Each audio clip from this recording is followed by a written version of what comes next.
स्वागत है। कोई नहीं।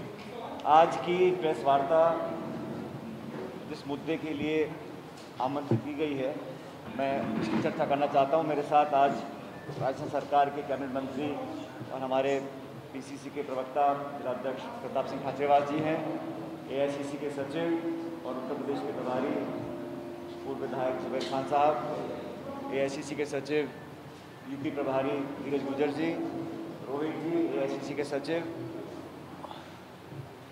और हम सब आपके बीच में दो तीन बातें कहने के लिए आज हाजिर हुए हैं। जैसा कि आप जानते हैं, इतने भारी संकट के समय में जब संक्रमण फैल रहा है, तो आज इस बात की स्पष्टीकरण करने की ज़रूरत इसलिए पड़ी है जो मुद्दा कई दिनों से सुर्खियों में है। देश में लॉकडाउन होने के बाद लाखों करोड़ों हमारे श्रमिक भाई बहन अलग अलग राज्यों में फंसे हुए थे और आज भी फंसे हुए हैं। जब एक पखवाड़ा बीत गया और सरकार की तरफ से कोई मदद नहीं आई, तो कांग्रेस अध्यक्षा सोनिया गांधी जी ने पहल करते हुए ये निर्णय लिया कि कोई भी श्रमिक देश के किसी कोने में भी होगा, उसको घर वापस जाने का, रेल का किराया, भाड़ा खर्चा जो भी होगा, उसको कांग्रेस पार्टी वहन करेगी। कांग्रेस पार्टी के इस निर्णय के बाद कुछ हलचल मची केंद्र सरकार में, लेकिन उसके पहले ना तो रेल यात्रियों के लिए ना बस यात्रियों के लिए कोई व्यवस्था केंद्र सरकार ने करी। और ये बात सच है, आज भी श्रमिकों के आवागमन के लिए कोई ठोस राष्ट्रव्यापी नीति केंद्र सरकार ने प्रस्तुत नहीं करी है। यही कारण है कि आज टेलीविज़न और अखबारों में हम देखते हैं रोते बिलखते बच्चे, बुजुर्ग, महिलाएं नंगे पैर सैकड़ों किलोमीटर यात्रा तय कर रहे हैं, जीवन के लिए संघर्ष कर रहे हैं, बेरोजगार हैं, भूखे हैं, तड़प रहे हैं। उनकी मदद के लिए जिस प्रकार से सरकार को आगे आना चाहिए था, अभी तक वो आगे नहीं आए।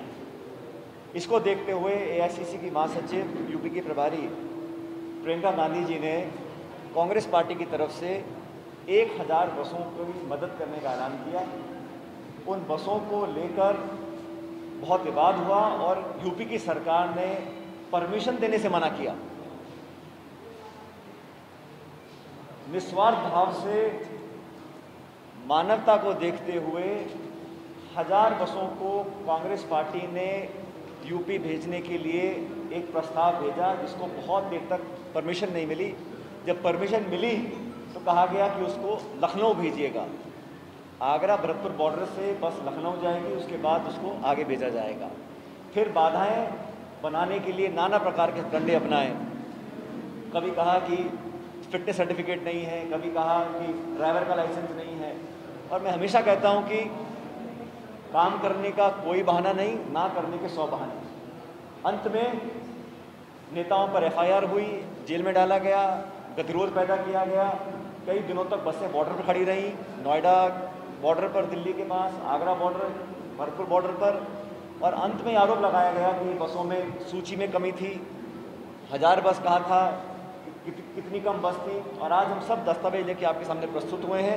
इसका स्पष्टीकरण हमारे परिवहन मंत्री प्रताप सिंह खाचरियावास जी करेंगे, जुबैर भाई भी बताएंगे यूपी के बारे में। लेकिन मैं इतना कहना चाहता हूँ कि हम लोगों ने एक पहल कर इतने संकट के समय में कोई व्यक्ति, कोई संगठन, कोई दल, कोई भी अगर मदद का हाथ बढ़ा, हमने पूरी बात स्पष्ट तरीके से आपके समक्ष रखी है। हकीकत यह है कि जब कांग्रेस पार्टी ने पहल कर बसों का इंतजाम कर दिया, यूपी की सरकार तिलमिला गई और बहाने ढूंढकर बहुत जो निर्मम काम किया वो अब पूरी तरह एक्सपोज हो चुकी है। सारे दस्तावेज हमारे पास हैं, आंकड़े हमारे पास हैं।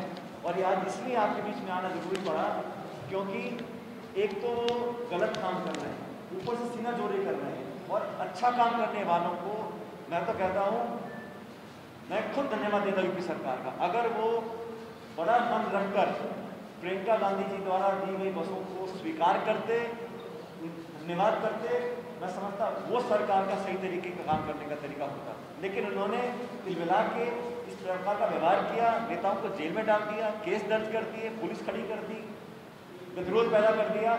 ये इस संकीर्ण सोच का परिचय है।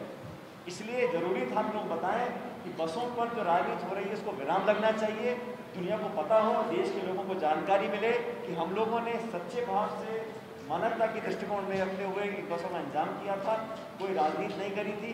हमने आज मदद करी है, कल भी करते रहेंगे, लेकिन जो लोग सत्ता में बैठे लखनऊ में उनको गिरबान में झांकना पड़ेगा कि आज उन लोगों की ज़िंदगी को बेहतर करने की बजाय जो श्रमिक आज भी तड़प रहे हैं, सड़कों पर चल रहे हैं, आपने जानबूझकर अपनी जिद के कारण मदद लेने से मना किया और राजनीति करते हुए आक्रामक रवैया अपनाया कांग्रेस के कार्यकर्ताओं के प्रति। वो बड़ा दुर्भाग्यवश है। आज ऐसे नाजुक समय में हम लोगों को बड़ा मन रखकर सकारात्मक सोच के साथ काम करने की ज़रूरत थी, लेकिन दुर्भाग्यवश ऐसा नहीं हो रहा।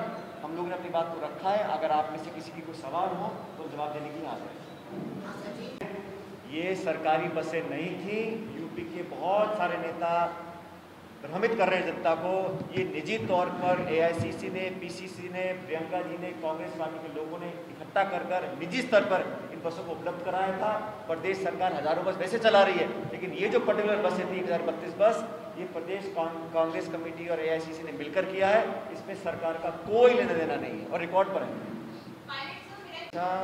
कोई भी मदद करेगा, यूपी सरकार भेजे, केंद्र सरकार भेजे, सबका सहयोग ले रहे हैं और दे रहे हैं, लेकिन एक इस पर्टिकुलर इशू को लेकर मुद्दा बना था, उसका हमने स्पष्टीकरण करा है। हमारे दरवाजे, हमारी सरकार का काम करने का तरीका पूरा खुला है। कोई भी मदद करेगा हम उसको सहर्ष स्वीकार करेंगे, मदद करेंगे भी, मदद लेंगे। ठीक है जी, नहीं बन जाता। मुझे लगता है कि यूपी सरकार का जो रवैया रहा उसको दुनिया और देश ने देखा है, उसके हम भर्त्सना करते हैं। इस समय में सबको साथ मिलकर एकजुटता के साथ उन लाखों करोड़ों लोगों की मदद करने का काम करना चाहिए था, जिसकी पहल प्रियंका जी ने करी, लेकिन दुर्भाग्यवश उसको नकारा गया, उस पर राजनीति करी गई, हम पर आरोप लगाए गए। और मैंने पहली बार देखा है विपक्ष आरोप लगाए सत्ताधारी पार्टी पर, तो हमने देखा है, लेकिन उत्तर प्रदेश में सत्ताधारी पार्टी विपक्ष पर आरोप लगा रही है। और किस बात का आरोप? लोगों की मदद करने का आरोप। लोगों की मदद करना मानवता है। राजनीति में हम सब लोग सिर्फ चुनाव लड़ने के लिए, एमपी एमएलए बनने के लिए नहीं है। हम सेवा भाव से जनता के काम करने के लिए राजनीति में आए हैं। लेकिन जो घटनाक्रम हुआ वो बेहद दुखद था और जो आरोप लगाए गए थे, मैं समझता हूँ प्रताप सिंह जी जरा एक बार लोगों को बता दीजिए क्या असलियत थी बसों के बारे में।